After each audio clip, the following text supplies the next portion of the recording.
नमस्कार मित्रों। अज्ञेय का आज जन्म दिवस है। सर्वप्रथम उन्हें श्रद्धांजलि, श्रद्धासिक्त नमन। आज अज्ञेय के जन्म दिवस पर मैं असाध्य वीणा की समीक्षा करने का प्रयास कर रहा हूं।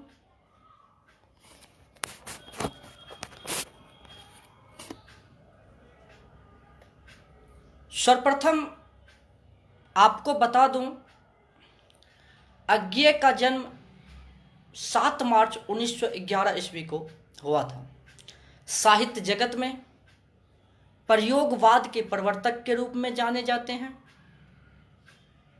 और उनकी अनेक कविताएं प्रसिद्ध हैं। शेखर एक जीवनी जैसी उनकी अमर कृति है। विशेष उनके बारे में बातचीत न करते हुए मैं आज उनकी लंबी कविता असाध्य वीणा का पर आपको ले जाने का प्रयास कर रहा हूं।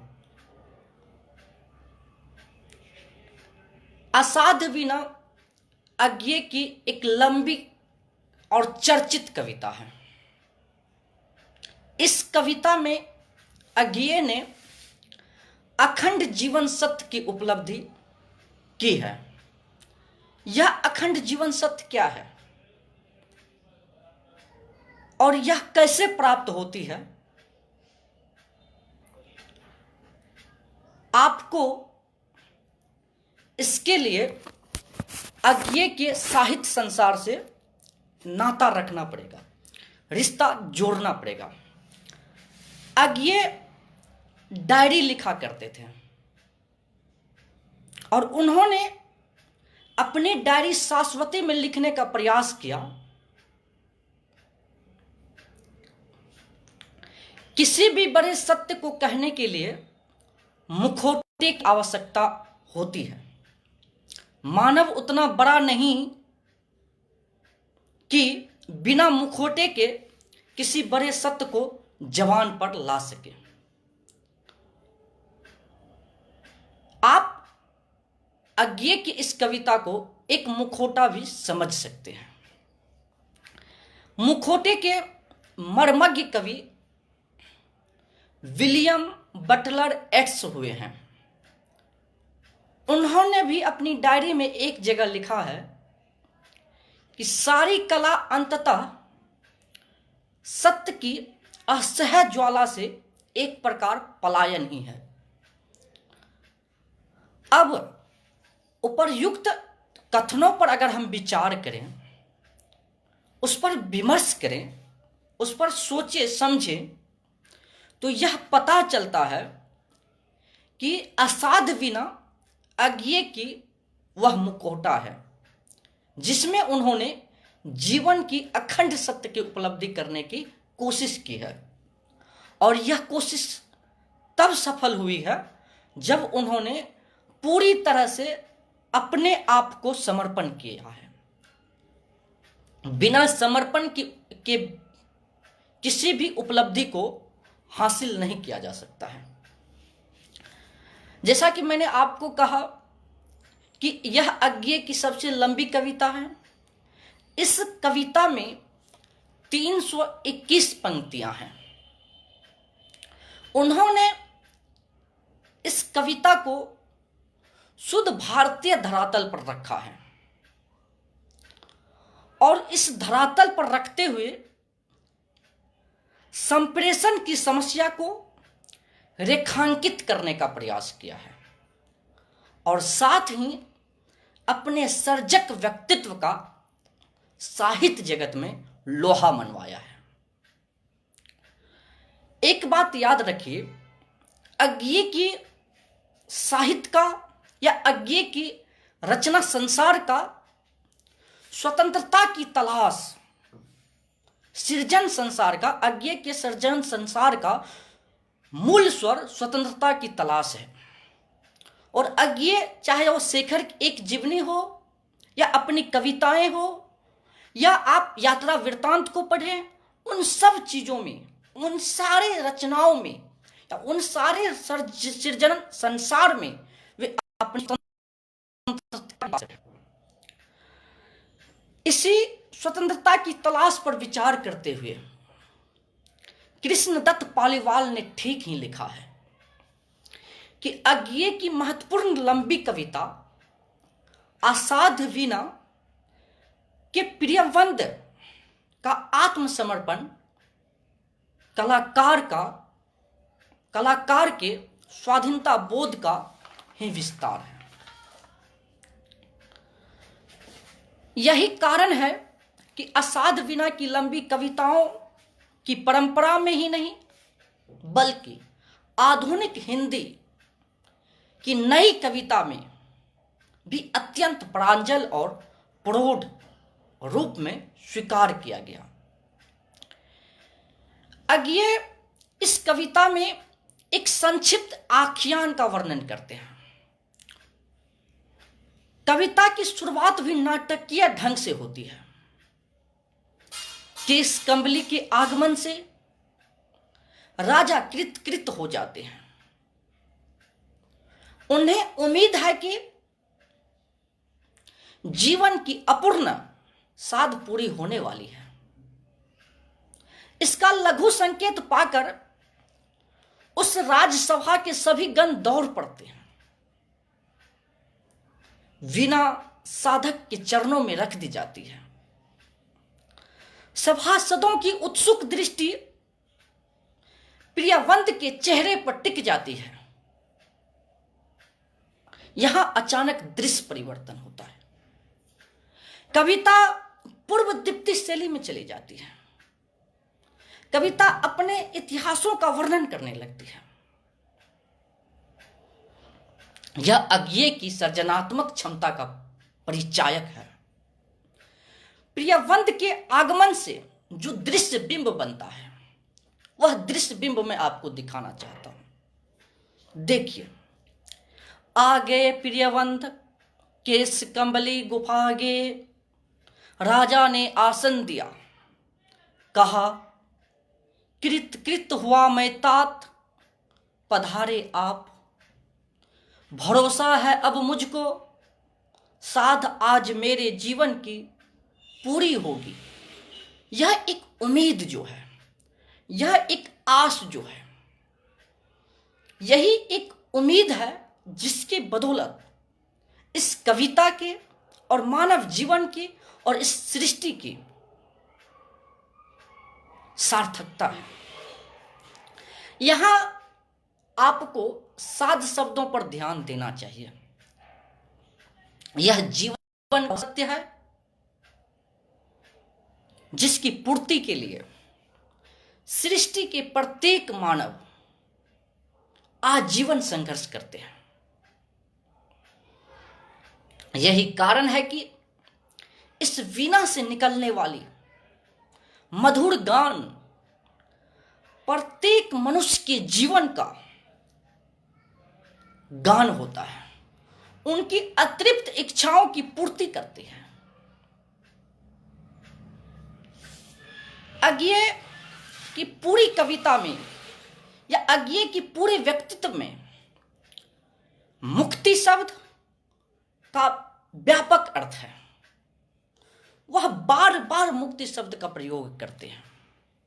यह शब्द कवि मन की मुक्ति की लालसा को भी व्यक्त करता है। यहां साध की पूर्ति सत्य की पूर्ति है, जो समर्पण के बिना असंभव है। अज्ञेय इस कविता में जीवन अखंड सत्य की उपलब्धि करती है, उसको हासिल करने के लिए संघर्ष करते हैं और पूरी तरह से अपने जीवन का समर्पण करते हैं। अज्ञेय की इस कविता का ऐतिहासिक पृष्ठभूमि है। यह कविता इतिहास से निकल करके वर्तमान और भविष्य का निर्माण करती है। इसकी ऐतिहासिक पृष्ठभूमि हमें बरबस याद दिलाता है। हिंदी साहित्य जगत के चर्चित निबंधकार आचार्य हजारी प्रसाद द्विवेदी का। आचार्य हजारी प्रसाद द्विवेदी के दो निबंध बहुत प्रसिद्ध हैं, एक अशोक के फूल और दूसरा नाखून क्यों बढ़ते हैं। ये दोनों निबंध ऐतिहासिक पृष्ठभूमि का वह दस्तावेज है जिसमें आप भारतीय सांस्कृतिक विरासत का चित्र देख सकते हैं।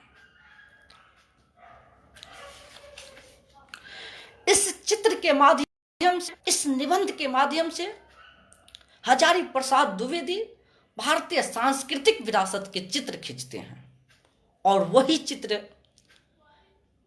अज्ञे जी ने भी इस कविता में खींचने का प्रयास किया है। जो अज्ञे की इस कविता को पढ़े होंगे वे इस बात से बखूबी अवगत होंगे कि तपस्वी साधक वज्रकीर्ति ने राजा को एक वीणा भेंट की थी और इस वीणा का निर्माण भी की कथा भी रोचक है। वज्रकीर्ति ने विराट वृक्ष किरीट तरु से इसका निर्माण किया था। उस विराट वृक्ष के कानों में हिम शिखर अपना रहस्य कहा करते थे। उनके कंधों पर बादल सोता था। उसके कोटर में भालू बसा करते थे। उसकी जड़ पाताल लोक तक चली गई थी। यह वीणा उनकी हठ धर्मिता का, हठ साधना का परिणाम था और अज्ञे ने उस ऐतिहासिक पृष्ठभूमि का चित्र खींचने का बखूबी प्रयास किया है। वह चित्र क्या है? वह चित्र यह है, यह वीणा उत्तराखंड के गिरि प्रांतर से घने वनों में जहां तपस्या करते हैं व्रतचारी, बहुत समय पहले आई थी। वज्रकीर्ति ने मंत्रपूत जिस अति प्राचीन किरीट तरु से इसे गढ़ा था,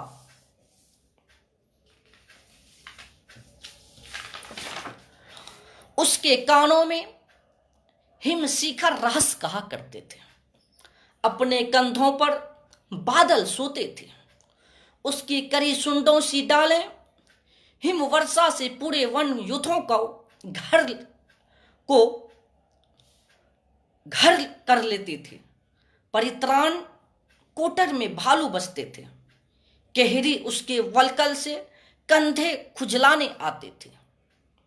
यह जो ऐतिहासिक पृष्ठभूमि है, यह जो आख्यानात्मक वर्णन है, यह अज्ञे की यहां इस कविता में देखने को मिलती है। जैसा कि मैंने आपको कहा था कि यह बरबस हमें हजारी प्रसाद द्विवेदी की प्रसिद्ध निबंध की याद दिलाते हैं। अशोक के फूल में भी आचार्य हजारी प्रसाद द्विवेदी अशोक के फूल के इतिहास के बारे में कहते हैं। उसकी पूर्व दीप्त शैली में उनकी कथा कहते हैं। वह कथा क्या है?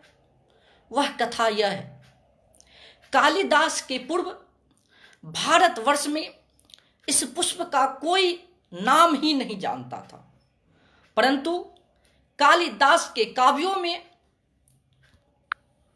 यह जिस शोभा और सुकुमार का भार लेकर प्रवेश करता है, वह पहले कहाँ था। दूसरा जो ऐतिहासिक पृष्ठभूमि का वो वर्णन करते हैं, वह है ईस्वी सन के आरंभ से के आसपास अशोक का शानदार पुष्प भारतीय धर्म साहित्य और शिल्प में अद्भुत महिमा के साथ आया था। फिर वे और पीछे जाते हैं और फिर वे बताते हैं कि गंधर्व देवता ने यदि अशोक को चुना है तो यह निश्चित रूप से एक आर्येतर सभ्यता की देन है। यहां अशोक का संघर्ष और साधक वज्रकीर्ति का संघर्ष सत्य है, सत्य का संघर्ष है। यह अखंड जीवन सत्य की खोज है। यह संघर्ष साधक वज्रकीर्ति उम्र भर करता है। हजारी प्रसाद द्विवेदी ने ठीक ही लिखा है, संघर्षों से मनुष्यों ने नई शक्ति पाई है। हमारे सामने समाज का जो रूप है वह न जाने कितने ग्रहण और त्याग का रूप है। स्पष्ट है कि प्रियवंद को प्राप्त वीणा वज्रकीर्ति के त्याग का फल है। अज्ञे ने इस कविता में अनेक चीजों को दिखाने का प्रयास किया है।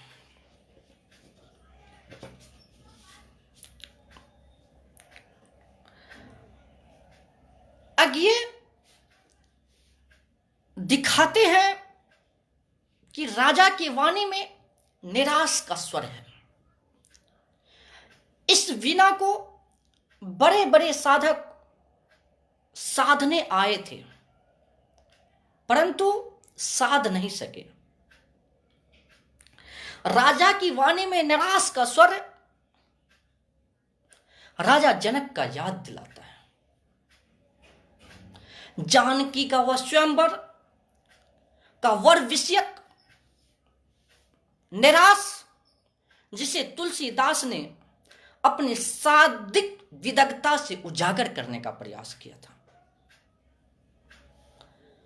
तजहु आस निज गृह जाहु, लिखा न विधि बेदही विभाहु। यह जो निराश से उपजी हुई जनक की आत्मिक पीड़ा है, वही पीड़ा यहां पर असाध वीणा को लेकर के राजाओं के मन में है। यह असाध वीणा सामान्य वीणा नहीं है, इसमें किरीट तरु की आत्मा बसी है, इसलिए इसे समान व्यक्ति साध नहीं सकता है। इसमें संगीत की सृष्टि वही कर सकता है जो सत्य का साधक है। वह परम सत्य की अभिव्यक्ति का मौन रूप है। यह मौन इस सत्य का रूप है जिसे प्रियवंद किरीट तरु को समर्पित करता है। प्रियवंद का समर्पण भाव आप देखिए, पर उस स्पंदित सनाटे में मौन प्रियवंद साध रहा था वीणा। नहीं, स्वयं अपने को शोध रहा था। सघन निविड़ में वह अपने को सौंप रहा था उसी किरीट तरु को। यह जो सौंपने का काम है, यह जो समर्पण का भाव है, यही प्रियवंद को असाध वीणा को साधने में सफल कर देता है। इसी पर आलोचना करते हुए रामस्वरूप चतुर्वेदी ने हिंदी साहित्य और संवेदना के इतिहास में, संवेदना का विकास में लिखा है। अज्ञे के संदर्भ में यह मौनमित कथन है। कहने और करने के बीच अनकहना है और गहरे स्तर पर आत्मदान का भाव है। जहां बोलना मानो आक्रमण है मौन ही अपने को दे देना है। कि अज्ञेय मौन के माध्यम से सत्य की अभिव्यक्ति करते हैं। इसलिए इनके यहां, अज्ञेय के यहां मौन भी अभिव्यंजना है। इस कविता में प्रियवंत का जितना सच है वह उतना ही कहता है। अज्ञेय ने इस बात की बखूबी ख्याल रखा है। अज्ञेय ने राजा की आस्था का भरपूर ख्याल रखा है। उन्हें विश्वास था कि कोई न कोई साधक इस वीणा को साध लेगा। उन्होंने दिखाया है कि केस कंबली ने वीणा को हाथों में थाम ली है। राजा रानी समेत सभी सभासद आ गए हैं। प्रियवंत कमल खुलकर बिछाया है, उस पर वीणा रखी है, नेत्र मुंद लिए हैं तथा तारों पर मस्तक टिका दिया है। अपने को उसके प्रति समर्पित कर प्रियवंत ने उस वृक्ष में ध्यान लगाया और ध्यान लगाते हुए ध्यान लीन हो गए। यह सत्य के प्रति आत्मसमर्पण का भाव है। और अज्ञेय ने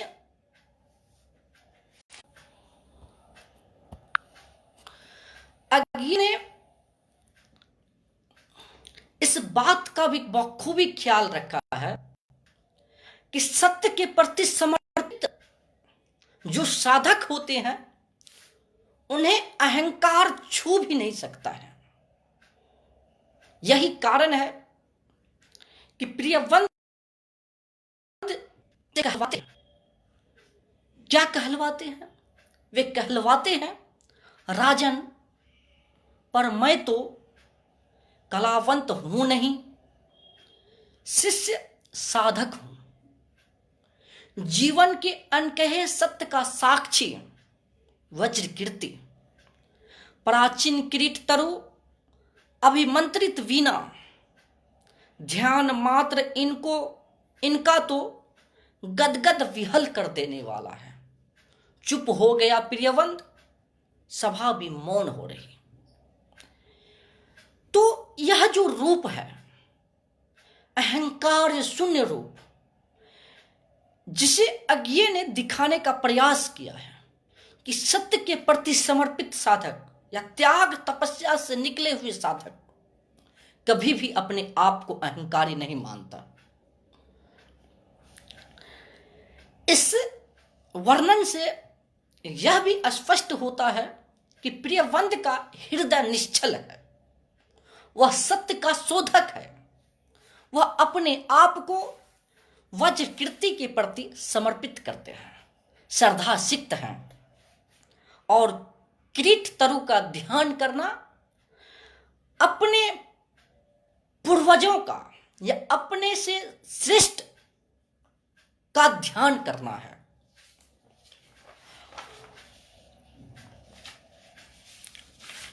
इसी पर आलोचना करते हुए बच्चन सिंह ने हिंदी साहित्य का दूसरा इतिहास में लिखा है। असाध वीणा, क्षमा कीजिएगा, असाध वीणा में मौन भी है, समर्पण भी है, रचना प्रक्रिया भी है, रहस्य भी है। यदि नहीं है तो संवेदना। यह जो संवेदना है, यह जो रहस्य है, यह जो समर्पण है, यह जो मौन है, ये सभी मिल करके जीवन सत्य की उपलब्धि कराने में सक्षम है। अज्ञेय के काव्य कौशल पर और उनके इस कविता में अज्ञेय की कवि प्रतिभा का स्वतः मुखरित रूप देखने को मिलता है। केश कंबली किरीट तरु के आंतरिक जगत को से तादात्म्य आस्थापित कर लेता है, और जब आंतरिक जगत से किसी का तादात्म्य स्थापित होता है तो बाहरी जगत उनके लिए शून्य मात्र रह जाता है।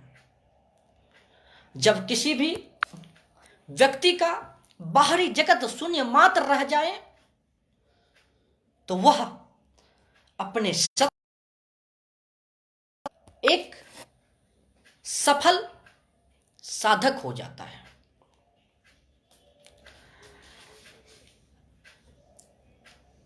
अज्ञेय ने तदात्म आंतरिक तदात्म संबंध को स्थापित करने के लिए जिन शब्दों का सहारा लिया है वह शब्द भी अपने आप में बेजोड़ है। उन्होंने दिखाया है वो दीर्घकाय, वो पूरे झारखंड के अग्रज, नहीं नहीं वीणा यह मेरी गोद में रखी है रहे, किंतु मैं ही तो तेरी गोद बैठा मोद भरा बालक हूं। ओ तरुतात्य संभाल मुझे, मेरी हर किलक पुलक में डूब जा, मैं सुनूं गुनूं विस्मय से भर आंखें तेरे अनुभव का एक अंतः स्वर। अब देखिए प्रियफंद को अज्ञेय ने किस रूप में दिखाया है। एक मोद भरा बालक, एक ऐसा बालक जो अपने पिता की गोद में बैठ करके अटखेलियां खेल रहा है, अपने पिता की गोद में बैठ करके पितृत्व प्रेम का आनंद ले रहा है। यह वर्णन जो है आपको अज्ञेय के यहां ही मिल सकता है। यह विनयशील का जो व्यक्तित्व है, यह संयम और संयत का जो व्यक्तित्व है, समान का जो भावबोध है, यह भावबोध आपको अज्ञेय के यहां ही मिल सकता है।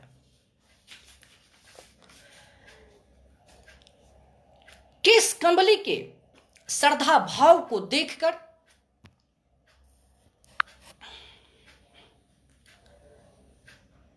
किरीट तरु का हृदय भी पिघल जाता है।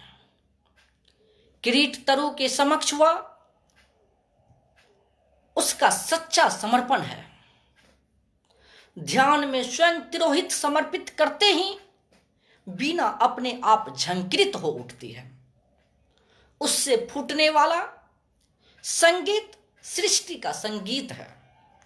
इस संगीत को प्रत्येक सहृदय व्यक्ति अलग अलग तरीके से सुनता है, और अज्ञेय ने भी इस सुनने की शैली का या इस सुनने की प्रक्रिया का भी बखूबी ख्याल रखा है।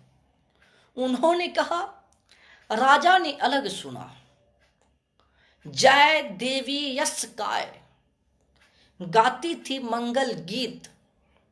रानी ने अलग सुना छटती बादलों में एक कौंध कह गए, सबने भी अलग अलग संगीत सुना। इसको वह कृपा वाक्य था प्रभुओं का। इससे स्पष्ट है कि वीणा से निकलने वाली संगीत सबको अलग अलग सुनाई पड़ता है। यह संगीत तुलसी की प्रभु जैसा है। तुलसी ने रामचरितमानस में लिखा था जाकी रही भावना जैसी, प्रभु मूर्ति देखी तिन तैसी। इस प्रकार से अज्ञेय की यह लंबी कविता अपने आप में अद्वितीय है, अनोखा है। इसे जब कभी भी आप सभी को मौका मिले तो पढ़ना चाहिए। यह जीवन सत्य की उपलब्धि का साक्षात कराने वाली कविता है। और इस जीवन सत्य की उपलब्धि में सत्य का समर्पण है। सत्य स्वयं यहां पर समर्पित हो जाती है। साधक अहंकार शून्य हो जाता है। साधक मोद भरा बालक बन जाता है। और जब कभी इस संसार में या इस लोक जगत में कोई बालक बनता है या बालक दिखता है तो हर हृदय को वह मोहित करता है। उनसे दो चार बातें करने की ललक पैदा होती है, चाहे वह बूढ़े हो, बच्चे हो या जवान हो। तो आज्ञे के द्वारा जो प्रियवंत का यह रूप गढ़ा गया है, मोद भरा बालक का जो रूप दिखाया गया है, यह मोद भरा बालक आपके संपूर्ण समर्पण से ही पैदा होगा। आपके संपूर्ण समर्पण से जीवन सत्य की उपलब्धि होगी। आज्ञे की इस कविता में इसी अखंड जीवन सत्य की उपलब्धि की गई है। और यह सत्य सृष्टि का सत्य होता है। यह सत्य संसार का सत्य होता है। यह सत्य आपके जीवन संघर्ष का सत्य होता है। यह सत्य के प्रति समर्पित होने का सत्य होता है। और जब आप इन तमाम बिंदुओं से गुजरते हुए सत्य के प्रति समर्पित होते हैं तो आपके वाणी से, आपके व्यक्तित्व से, आपके कृतित्व से सत्य झलकता है, सत्य चमकता है। और जब सत्य चमकता है तो वह असाध्य ही क्यों ना हो, वह सध्य जाती है, साध्य हो जाती है, सरल हो जाती है, कठिन सरल बन जाते हैं और जीवन चमकने लगता है। जीवन में एक राग रंग भरने लगता है। जिस तरह से असाध्य वीणा को साधने पर सभी सभासदों की, राजाओं के मन में राग उठने लगे, संगीत बजने लगे, अलग अलग धुन सुनाई पड़ने लगे। ये तमाम चीज़ें आपके सत्य के समर्पण से ही हो सकता है, संघर्ष से ही हो सकता है। आज्ञे के जन्मदिन पर इससे बड़ी श्रद्धांजलि क्या हो सकती है कि उनकी रचनाओं में उनके जीवन सत्य को याद करें, उनकी रचनाओं से प्रेरणा लें और अपने जीवन संघर्ष को मजबूत करें, सत्य के प्रति समर्पित हो तो आज्ञे के लिए सच्ची श्रद्धांजलि होगी। आज्ञे के जन्मदिन पर उन्हें याद करना सार्थक होगा। इन्हीं चंद शब्दों के साथ अपनी वाणी को विराम देते हुए आप सभी को नमस्कार। आपने सुना और समझा, आपने अपना आशीर्वाद दिया, आपने मुझे प्यार दिया, इसके लिए मैं हमेशा आपका कृतज्ञ रहूँगा।